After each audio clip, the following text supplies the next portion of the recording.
It might not count since it wasn't a person, but I think it keeps with the spirit of the question, so here goes. When I was about 10 or so, we lived on a farm. We had an Australian blue heeler named Smokey. He was an amazing dog, full of love for anyone he met.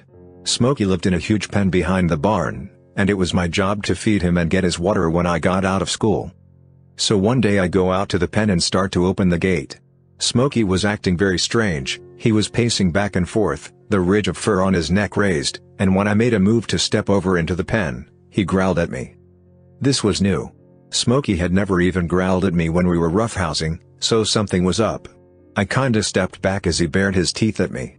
I was scared, and the first thing that crossed my mind was that he had been bitten by something rabid. So I closed the gate and start walking around the pen. As I moved away from the gate, he trotted along the fence, tongue lolling, happy grin on his face. Just like always. At this point I was super confused, but decided just to push the dog out of the way and feed him whether he liked it or not. So I go back to the gate. Smokey follows, and once again as I made to step in, he starts growling. I was only around 10 at the time, but he wasn't a huge dog, so I kinda pushed him with my foot to get him out of the way. And Smokey bit me. He lunged up and bit me right below the knee. I was wearing jeans so it didn't break the skin, but I was scared of my old friend. I fell backwards out of the pen and then ran for the house. I told my grandma something was wrong with Smokey and that he had tried to bite me. She too was afraid of rabies, but since there weren't puncture wounds on me, she decided to wait until my dad got home to figure out what to do. He got off work about 2 hours after this happened, and immediately went out to the pen. He found Smokey dead, lying pushed up against the gate like he had been blocking it. In the lean-to where I would have gone to get Smoke's food, he found not one but 2 huge rattlesnakes. When he looked over the dog's body, Smokey's face had swollen around the cheek. He had been bitten. I know it doesn't carry the same weight as if a human had consciously decided to die for me, but I know my good boy was keeping me out of that pen for a reason. I got permission to tell this story. My cousin was swimming in a seemingly calm part of a river with a large group of people near his college. At some point he went under the water and wasn't coming back up. Under the surface was a whirlpool that had caught him and wasn't letting go. His best friend dove in to save him and managed to get my cousin out of the whirlpool, but sadly got stuck himself. My cousin wasn't breathing when they pulled him out and they spent several minutes before they could revive him. He's okay now. Sadly, his friend didn't make it.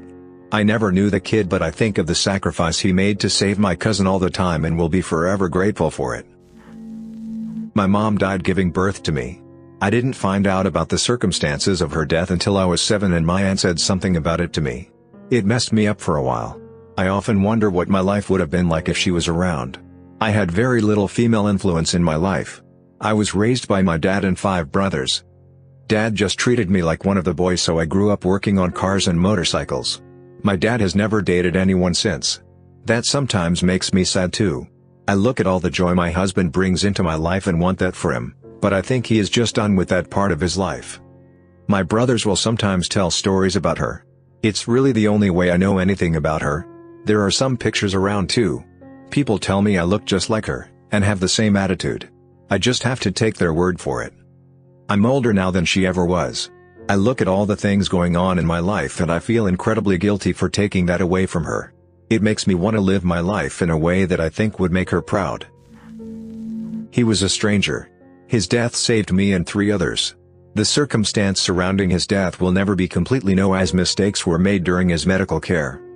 At the time of his death, I had already been on an artificial heart for 11 months and was probably about 2 weeks from death myself. It had been a 3-year journey for me and my family. Getting listed for transplant and then sitting on that list was grueling. I was simply done. I received his heart on November 1, 2014. Although the recovery still goes on, I'm alive and enjoying my life. His name was for Tim, and I now know his family. My mother essentially died for me. I was 3 months old. My mother was giving me a bath in the kitchen sink, my 3-year-old brother was in a high chair having dinner, my father had just come home from performing a home inspection and was finishing his paperwork downstairs before coming up to dinner. He heard my mother cry out his name, in a tone that was off, as how he put it. He sprung from his chair, ran up the stairs to the kitchen to find my mother holding me in the sink with her head down. He snatched me from her hands. She immediately collapsed on the floor unconscious. She died 3 days later in the hospital of a cerebral hemorrhage. Her last act was to keep me from drowning in the kitchen sink. My brother witnessed it all and was scarred for a long time. I never knew my mother, but that is the personification of a mother's love. I've been told that in the months leading up to her death she would fall into essentially comatose sleeps, was tired all the time, headaches, etc. They chalked it up to postpartum and having a newborn and a 3 years old. But she had probably had this brain bleed for a long time prior to that fateful December day. But there's a twist. 30 years later, my daughter was born in the same hospital she died in. She has her grandmother's name. Life's full circle. My grandfather at the time was 94 years old. My 4-year-old daughter got the flu, which she then gave to me. I was homesick with my daughter and I couldn't even take care of myself, let alone my daughter. My grandfather took care of the both of us.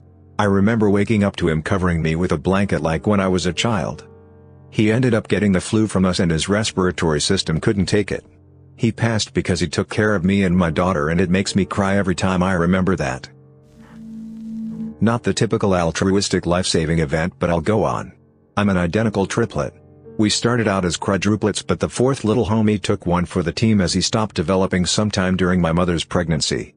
This allowed the remaining clones to develop healthy and well, utilizing the nutrients that would have been split by 4 down to 3. Pouring one out for you, Max. My brother died for me 13 years ago. We were alone at a beach in Mexico, no lifeguards, while our dad was taking care of some business. The water had been rough the day before, but my brother wanted to take a swim, so we went in anyway. Messing around in the water with one of those disposable underwater cameras, we got distracted and didn't realize how far we'd been pulled out. Suddenly we realized we were in a rip current and how big the waves around us were. Tried to swim back but couldn't, and at this point I'm panicking, yelling for help, and telling my brother I don't want to die. He says I won't, stays with me, and yells for help. Someone at one of the beachside restaurants finally notices us and jumps into the water with a boogie board. They swim up to us and tell us to hang on to the board. My brother and I are holding hands on the board, together. One wave later and we're ripped apart. That was the last time I saw him. I live for him every day. He was and is my best friend. We sold drugs, and let's call him Jay. I got into it to help him out, but it was my choice all the way. We were just kids, I was 15. On our days off, we posted up outside a liquor store and just hung out, talked about whatever came to mind. Maybe we had some customers pass by, put some work in, but that wasn't why we hung out there. It was quiet, nobody bothered us much, and we got to just chill. Apparently he had a reputation I wasn't aware of with some other crew, because one day I saw a car around the corner after sunset with no lights on. They didn't stop, but slowed down around the store and I thought, alright, sketchy customer, get the bags ready. Then the window came down and I saw the barrel stick out. I froze, but Jay was quick, got in front of me and brought me down while I just heard 2 shots, and then the car speeding away. I got grazed, but he got hit in his midsection, and in the head. He was a lot taller than me, so the headshot missed me completely. He didn't die immediately. I held him and called 911. I don't remember talking to the operator. I just remember looking at him and being able to tell the second he died. It really is a lights out moment where they just aren't there anymore. I've recently learned that the name for what I did after that was called keening. Moaning or screaming in response to someone's death.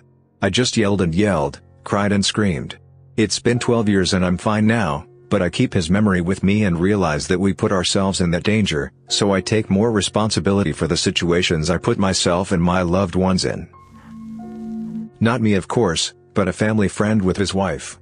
His wife had cancer, but was treatable through chemo and stuff, and thus he was always in the hospital with her for the last 3 months being company for her. That he eventually lost his job because he just wanted to be with her. The wife didn't know any of this and just assumed he was given time off given the circumstances and such. Eventually, she did find out, and boy was she angry at him. How you gonna pay for the house and the hospital bills when I'm out, blah blah blah. I was visiting her that day in the hospital that day when she found out. Anyway, she demanded the hospital to stop treatment that exact date, because she didn't want him to go to debt for her. She passed a week later surrounded by her family and friends. Everyone was giving the husband a hard time cause technically, she passed for his sake.